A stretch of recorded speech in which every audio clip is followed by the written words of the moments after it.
Hey, what's up everyone, Adam here with brahwegotthis, and today we have another build for you all. This is an updated build guide that I have for my Dragonknight Tank on the website and YouTube channel. This Dragonknight is designed to be a beginner tank build that players that want to get into tanking can use to teach them the basics and allow them to understand tanking a little bit easier than trying to play a more complicated build. This tank is one of my favorites to play because of all the tools that the Dragonknight has to its disposal, but also because of a few item sets we're running which make it very fun to play.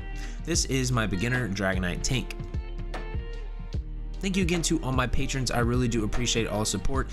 I'll have more on that later at the end of the video.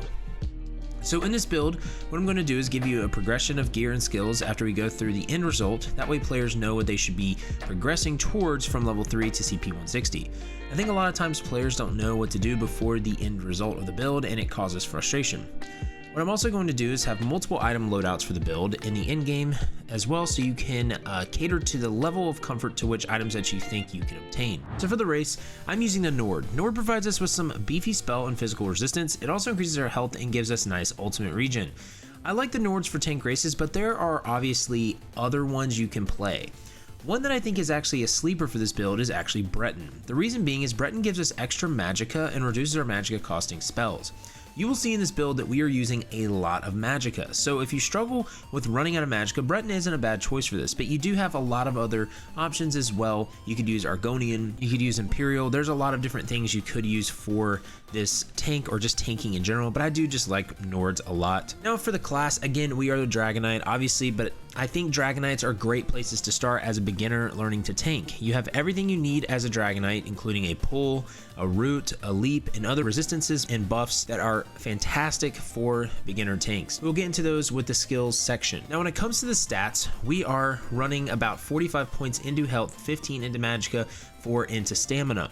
The reason again we have so much magicka is because of a lot of our skills and abilities ride on the fact that we need magicka. But depending on how advanced of a tank you are, these are stats that can change. Something that you can take away from tanking is there's actually a lot of combinations of how you can set up tanks depending on how well versed you are at the role. For me, I don't consider myself an expert tank player, so I have to give myself some extra buffers with resources and other different enchants. The main thing though that I want you to take away from this is I would try to keep your health at least above 40k. So however you get to that point, I don't really care about that. I just want you to make sure you have at least 40k health and that your magicka and stam is above 20k. Again, you have to cater this to kind of your skill level. If you need more magicka recovery, slot the ability to get more magicka recovery, whether that be enchants or other things. You know, you have to kind of cater that to your skill level, but I'm trying to give you a baseline to start out on. But as you are actually leveling your abilities, you can throw a little bit into health, but really just put all your other points into either magicka or stamina, because as a tank, when you level, you want to be doing damage. You need to have your taunts and some of your shields on your bar to level up and to be able to actually taunt things in dungeons, but you need to be able to do damage. So choose if you want to do magicka damage or if you want to do stamina, you know, DPS damage. Slot your points into either one of those as you level, and then when you hit CP 160, you can respec into these type of attributes so you can actually start really tanking. Next, for our Mundus stone, we are using the Lord Mundus stone, okay? You can use the Atronach Mundus stone, which is going to give mag recovery if you need it. If you're struggling with magicka, it's not a bad option, but I like using the Lord one just so we can get a little bit more health. But again, that is something you're gonna have to figure out with your playstyle, and if you are tending to run out of magicka a lot, or you're wasting resources and you need more of that mag recovery, Atronach is always a solid option as well. The other thing I want to mention is your buff food, okay? So for buff food, we are actually using the Longfin Paste and Melon Sauce. So I've went through and I've looked at a few different ones. I really like this one because it gives us a flat buff for all of our stats. But again, if you need magicka recovery, there is magicka recovery food that you can use that will help you out. So one of them is Clockwork Citrus Fillet. This increases max health, health recovery, max magicka, and magic recovery, which is really good. So if you again are struggling with that, this is another option that you can use for your buff food. Moving on, what skills are we using in this build? Well, what I'm going to do is show you the setup of the final iteration of the build, explain the skills and why they are there, and then I'm going to show you how you should level your character from level 3 to reach those skills pretty quickly or efficiently. So again, I want you guys to keep in mind with these skills that it is going to be something that you can change out. There are different things that certain people like to use more when it comes to tanking, but this is again a baseline for you, okay? So just keep that in mind. So on our back bar, we're using Elemental or Blockaded Frost. This is one that actually lasts longer, but this is going to, since we're using a Frost Destruction Staff, this is actually going to give us and allies damage shield. So this is going to be really nice. So you're going to lay this down. You want to have this up all the time. It's just a very nice thing to apply to enemies and to give to your teammates. The next skill is Razor Caltrops. I really like this for a tank because it slows enemies, but it also applies Major Breach in an area. So like any enemies that are afflicted by this are going to have Major Breach applied to them, which is going to reduce their physical and spell resistance, which is really nice for your teammates, okay? Next skill is Green Dragon Blood. Green Dragon Blood is a heal, but it also can be a pre-buff skill that you use because it's going to give you Major Fortitude, Major Endurance, and Minor Vitality, increasing your health recovery, stamina recovery, and healing received by 8% for 23 seconds, okay? This is a really nice buff to apply, and it's a massive heal that you can get as well if you're in a bad situation. Now, I want you to keep in mind here, this is a Magicka skill, Stamina skill, Magicka skill, okay? Igneous Shield is our next skill. This is a big shield that you put on yourself. You also give a damage shield to nearby allies. It absorbs a good bit of damage and it scales off your max health. This also gives you Major Mending, increasing your healing done by 16% for 3 seconds. So if you pop this and then you use Green Dragon Blood, that should increase your Green Dragon Blood because you're going to be healing yourself, which is really nice. The next skill is Volatile Armor. This is damage over time, but it also gives you Major Resolve, which is something that I want you to keep in mind here. Major Resolve increases your physical and spell resistance by 5948 for 20 seconds, okay? This is a fantastic buff that you want to have as a tank. This is your key buff as a Dragonknight. You want to always have Major Resolve up. Our ultimate on the back bar is something that can be switched out again, but this is Aggressive Horn. This is from the PvP lines. This is something that a lot of tanks and healers run. It's going to increase you and your group's max magicka, max stamina by 10% for 30 seconds, which is really good. You and your allies gain Major Force, increasing your critical damage by 20% for 10 seconds. It's a fantastic ultimate. You can switch this if you want for the Magma Armor here, the morph of Magma Shell, because this is like an oh crap I'm about to die thing and you're basically unkillable if you pop this, but that's totally up to you. You don't have to do that. These can be interchangeable if you would like, but this is more of the team player type ultimate there. Now on the front bar, we've got Pierce Armor. Pierce Armor is the first skill you get in the Sword and Board line. This is your taunt. This is your main taunt. This is going to apply Minor and Major Breach on the enemy. So again, we're already applying Major Breach with Caltrops, but that's in an area for ads, so it's going to be helpful for clearing ads for your teammates. But you're going to apply your Minor and Major Breach most of the time on the boss with just Pierce Armor. Caltrops will do it when you throw them down, but this is something you want to always have up on the boss. You always need to be taunting the boss. Next skill is Choking Talons. Choking Talons is a root, and this is one of the skills I was talking about earlier in the video, but this is going to inflict minor maim, okay, to enemies that it hits, and that means it's going to reduce their damage done by 5% for 10 seconds. This is something you want to use after you use a few other skills, which we're going to get into sort of in the sequence of rotation for you. But this is one of my favorite skills the Dragonknight has. It's just such a great skill.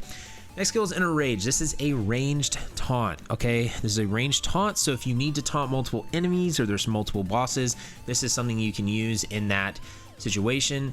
That is in the Undaunted line, and I would recommend always having a ranged taunt. I think it's just always needed when it comes to the in-game content of the game.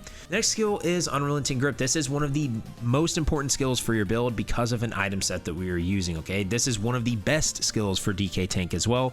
This will pull enemies to you, okay?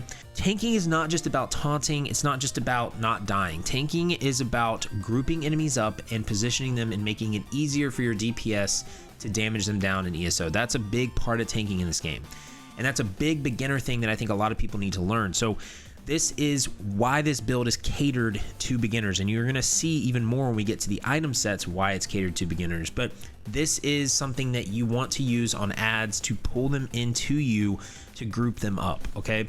Last skill is Engulfing Flames. This is just going to be nice. It's going to buff your damage attacks.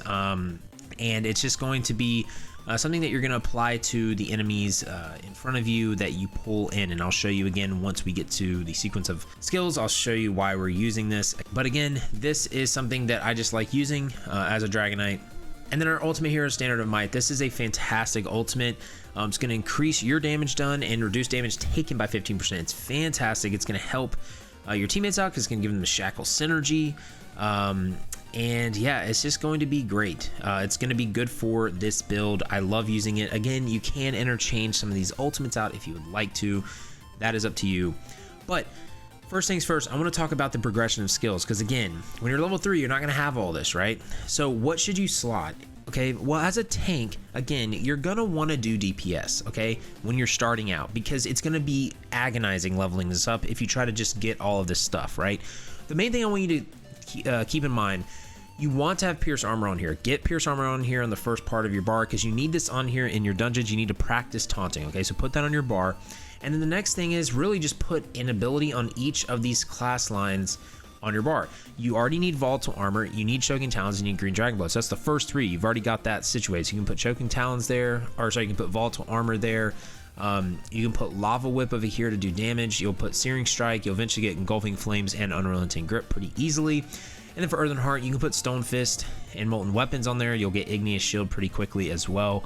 But once you do that, you're going to level these lines very, very quickly. You just want to make sure you have enough DPS on these lines, okay? You also want to make sure that you have your Destruction Staff ability on there. And you want eventually Green Dragon Blood, like I said, on your skill bar. And then for PvP, okay, you're going to need Aggressive Horn. You're going to need Caltrops. I have a guide down in the description that will allow you and will help you to get PvP up to level 3 in less than 15 minutes at level 10, okay? It's very simple. It takes a minute to watch the video, but eventually you just have to grind some Battlegrounds to get Caltrops or Cyrodiil, and then same thing with Aggressive Horn. So it's not really that bad and not that hard to get these. Now, if you do not want to use Caltrops, okay, you can switch this with Bone Surge, which is a shield from Undaunted. You don't really need this though. Like you're gonna have so many shields, so it's not really that needed. But if you don't want to use Bone Surge or Razor Caltrops, another one that you can use, and if you're struggling with Magicka, is Spell Symmetry. Spell Symmetry costs 5,100 health, but what it does is it restores 3,000 Magicka for you, okay? Now it does have some downsides to it, but this is an option if you want to switch those skills out. Now, what are we doing for passive? For passives, you want every single Dragon Knight, Ardent Flame passive, Draconic Power passive, and Earthen Heart passive.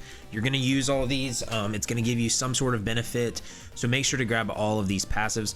For your weapons, you want all the one-handed shield passives. For the Destruction Staff, you want all the Destruction Staff passives. For heavy armor, you want all the heavy armor passives. You eventually want medium and light armor passives as well, because we are going to use some pieces of that, but that is last priority. Heavy armor first, so just keep that in mind. For the guild, you definitely want these Undaunted passives. They are fantastic for you as a tank. And then for racial, you're obviously going to want the Nord passives. So let's get into the armor, because this is where the build really shines, and this is kind of where you know, the beginner aspect comes in. Now, I'm gonna have some item sets here, and some of you might be like, okay, Adam, those are kind of hard to get, or are they hard to get? And that's why I'm going to give you alternatives to lead up to this, okay? But I'm going to have the finished product right here for you, and so I'll give you some stuff that leads up to this, okay? So don't worry, don't fret. The body pieces that we're running 5-piece of Imperium, okay? Imperium can be done at level 160 CP normal dungeon, okay? You can do Imperium, it's a White Gold Tower, it's a free dungeon, and you can do it on normal, and you can get this item set. It's not very hard to do, okay? So everyone should be able to get this. This adds 2 forms of max health. It adds healing taken, but when you take damage, you grant you and your group members within 8 meters a damage shield that absorbs 11,260 damage for 6 seconds. This is why I was telling you that you really don't need Bone Surge. You already have 2 shields, and you have this is going to just provide a lot of protection for you, okay? So this is one of my favorite tank sets for beginners because it just really gives you a lot of buffer, okay? Now, the traits that we're running on this, okay?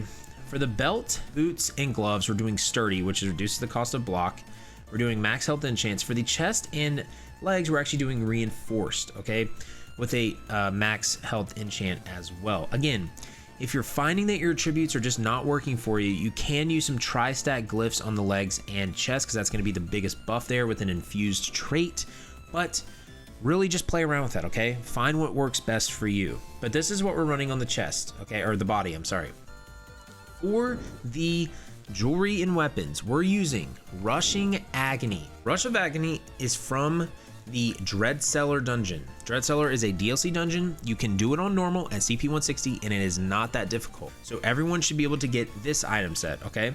Why Rush of Agony is so good and why we are using it is because of the ability that the 5-piece gives us, okay? The 5-piece is when you deal direct damage with a blink, charge, leap, teleport, or pull ability, you pull enemies within 10 meters to you after 2 seconds, dealing 4,676 physical damage to all enemies within 7 meters.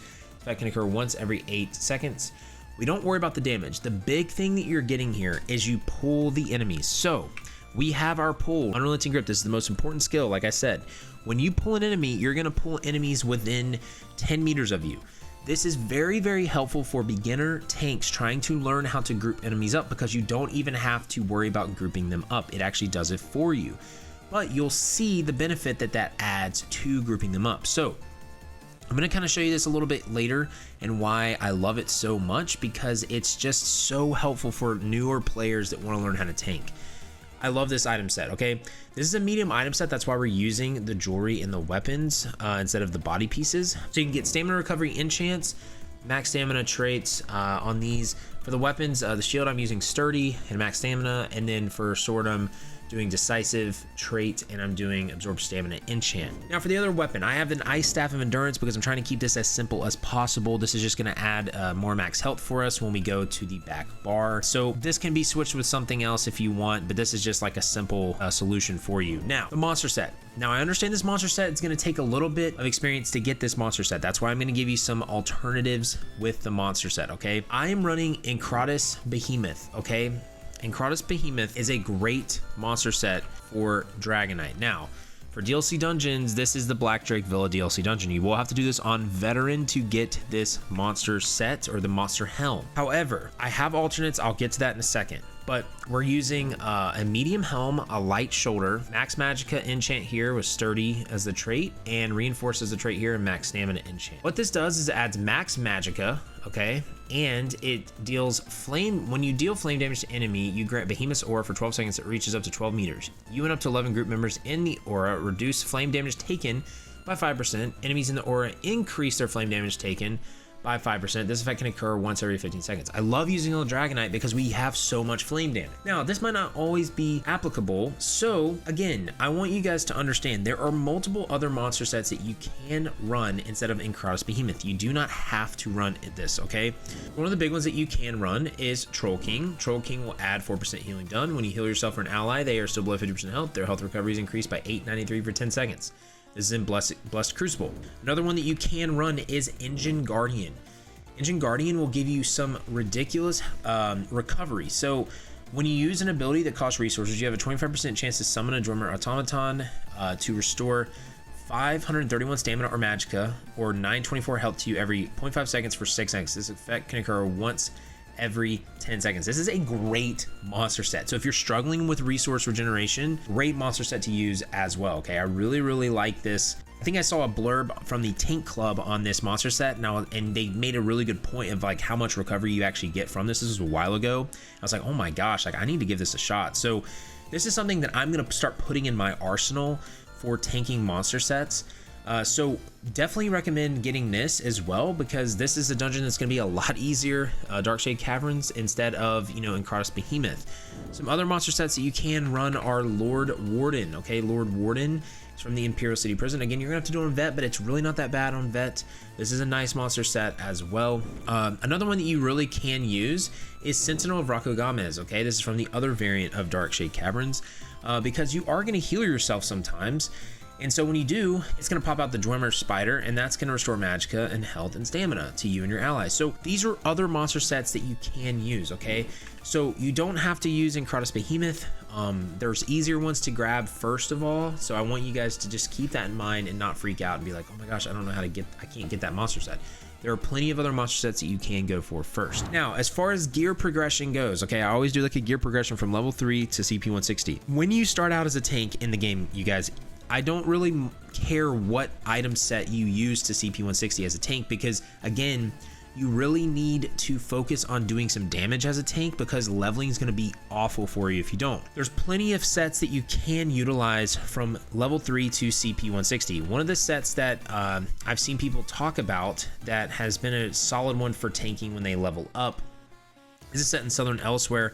It's called Ancient Dragon Guard. Ancient Dragon Guard will give max health, weapon and spell damage, crit chance, more weapon and spell damage while your health is above 50%, and it's going to add 3-4-6-0 physical and spell resistance while your health is 50% or less. This is a great item set that I believe is just a solid one to level up as a tank. You can start using a set called Ebon Armory from Crypt of Hearts. This is just going to help give you more max health and more max health to your teammates, and give more healing taken. So there's a few sets that really you can use all the way to CP 160. Now, when you get to CP 160, I would make sure that you have your shields and your taunts and everything on your bar and you're able to tank. I would take like a set of Ebon Armory. I'd get a set of Ebon Armory, and then I'd go into the White Gold Tower and I'd do it on normal and I'd start farming Imperium. You'll get Imperium very quickly. Once you have Imperium, then you can go do the Dread Cellar for Rushing Agony. And once you have that, you can start working towards your first monster set. The first one I would go for is maybe Sentinel of Rocco Gomez. Then you could go for Engine Guardian. And then you could go for maybe Lord Warden after that. And then once you're above CP 300 plus, you can start going for Incratus Behemoth. So those are just a little bit of progression that you can use. Now let's get into the champion points. Champion points again are something you have to play around with for your build. But for champion points, the biggest thing I want you to see the stars that we're slotting. So we're slotting Duelist Rebuff, which reduces damage taken by single target attacks by 2% per stage. Enduring Resolve, which reduces the damage taken by damage over time attacks. Unassailable, reduces the damage of area of effect attacks, okay? The other one that we are using is we're actually using Arcane Supremacy here to add more max magicka. Now, if you're on a Breton, you really don't need this because you're already going to get a buff in max magicka. You can use Bulwark, which will increase your physical and spell resistance if you have a Shield or Frost Staff equipped. We already have a buff to physical and spell resistance as a Nord, so that is why we're not using it in this build. We did a little trade-off there. So again, if you're a Breton, use Bulwark. If you're a Nord, use the Magicka one here. And then we have points in everything else that we can put points into. For red, we're slotting Fortified, which gives us more armor. Rejuvenation, which gives us recovery for health, magic, and stamina, which I really like. We're using Sustained by Suffering, which also gives us more recovery while we're under the effects of a negative effect, which we will be under a lot because we are a tank, so it's going to be really nice for recovery. And then we have slotting Shield Master, which reduces the cost of your damage shield abilities by 2%. I really like this because we use damage shields, so we really need that, okay? Because you saw on all of our skills, we have a lot of magicka costing skills. For green, it's really up to you. Again, green CP is something that it's really just up to you on that, okay? So I'll leave that up to you guys. Let's get a little bit into a rotation, all right? I'm gonna show you guys a little bit in the world as well, kind of what this does. But again, tanks don't really have rotations. It's more reactive and it's more just applying and applying your skills and everything like that. When you're going into a fight, you can pop your green dragon blood to give you that recovery. You can pop your igneous shield, your volatile armor, and now you've got your buffs up. So you're gonna wanna, when you're in a AoE setting, once you pop all your buffs, you're gonna have your green dragon blood, igneous shield, volatile armor, wall of elements, caltrops, switch bars. You're gonna chain your enemies in to group them up. You're gonna use engulfing flames to buff your flame damage, and then you're gonna talons to root them, to keep them in place. This is going to help your teammates kill them quicker because it's going to bring them in, it's going to debuff them, and it's going to root them, which is going to help collectively bring them closer for your teammates to do damage. That is your AoE like rotation right there. Now, you don't want to be just wasting shields, okay? You may not even really need to pop some shields in certain trash fights. You may not, you really may not. But you don't want to just be there spamming igneous shield, because sometimes I've done that. Like, you don't realize which bar you're on, you're spamming igneous shield, and then you're out of magicka. So you gotta be careful and you gotta be wary of that as a tank, okay? That's a big thing with tanking. Now, say you're in a boss fight. Well, in a boss fight, okay, you may not use caltrops, okay, because you already have your major and minor breach from your taunt right there. So instead, you may pop your, green dragon blood, your shields. You definitely want to have volatile armor up because it's going to give you major resolve. And you could even put your staff down. But as a tank, when you're on a boss, you're going to taunt. And besides that, you're really just going to block.